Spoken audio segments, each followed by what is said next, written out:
过网络，然后媒体，还有一些民党的议员串联来做攻击，而且都是一些不实的手法，让孩子的家长、爸爸妈妈都已经出面否认，他们是同意让市长抱小孩的。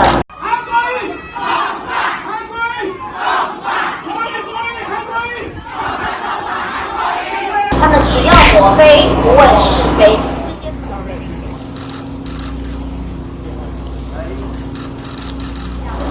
我们深感遗憾。那么其实这样的过程呢，只是1天2天而已，它已经是1年多长期以来所发生的现象。黑韩产业链，他们不断的透过网络，然后媒体，还有一些民党的议员串联来做攻击，而且都是一些不实的手法。那么这一次只是一个非常明确的例子。那么透过网络上随便去截取别人的留言，人家根本没有经过同意的情况之下，就被贴上去。只是阻拦等等，在这个黑韩的网站上面来做黑韩，把事实给扭曲，也没有经过查证。一直到现在，让孩子的家长、爸爸妈妈都已经出面否认，他们是同意让市长抱小孩的。昨天双方还通过电话表示致意，理解互相的感受。可是到今天为止，到现在为止，只是阻拦这个错误的假讯息还挂在网页上。完全的不知是非，不知道悔改，那么甚至的还继续恶意的攻击其他的韩这里的任何人，他们只要抹黑，不问是非，这些非常可怕的手段，令人非常的遗憾，也值得唾弃他们。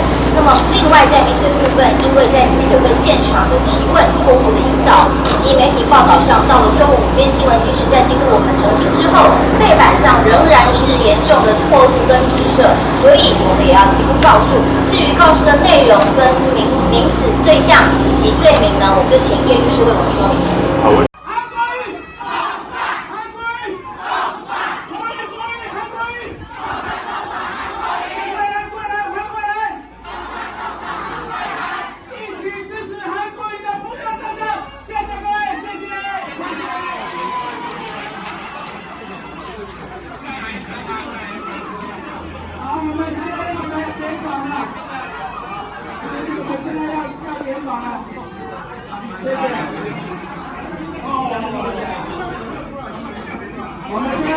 希望所有来到高雄参加挺韩大游行的好朋友，参加完游行之后，来好好逛逛街，吃吃好吃的东西，感受一下高雄美丽的风景，感受一下高雄市民热情。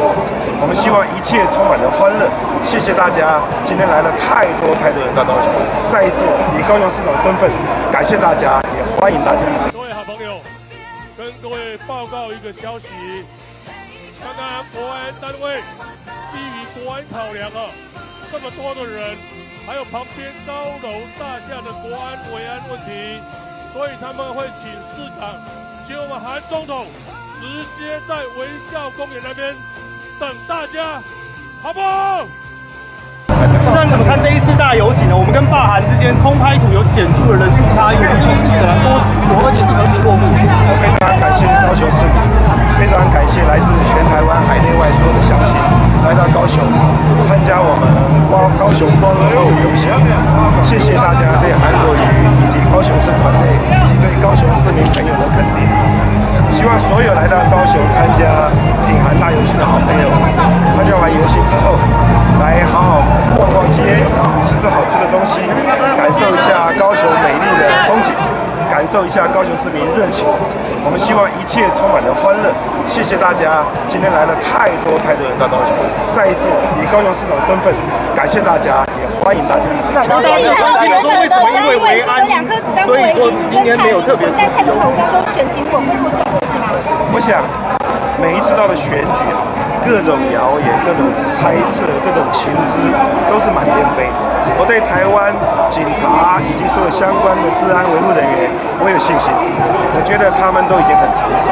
我对台湾的民主政治也很有信心。台湾人民用最民主的方式来决定下任总统是谁，所以我对安全这一块，我个人不会太担心。有什么说因为维安然后最后没有出席，我觉得遗憾。今天是为了人实在是太多人过来，所以我们的整个幕僚人员认为很担心群众会互相之间会有挤压或者推压或者拥挤啊等等，会造成群众的安全上的问题，非常的担心。所以希望我能够在微笑公园终点站跟大家讲话，来维护整个游行这样子一个安全。所以最后我们接受了，我们怕会有危险，是指群众太多，是在整个大爆满，所有的街全部都是满的，大家可以看得到，好吧？我爸好像是在昨天有话，好像有30万对决这个。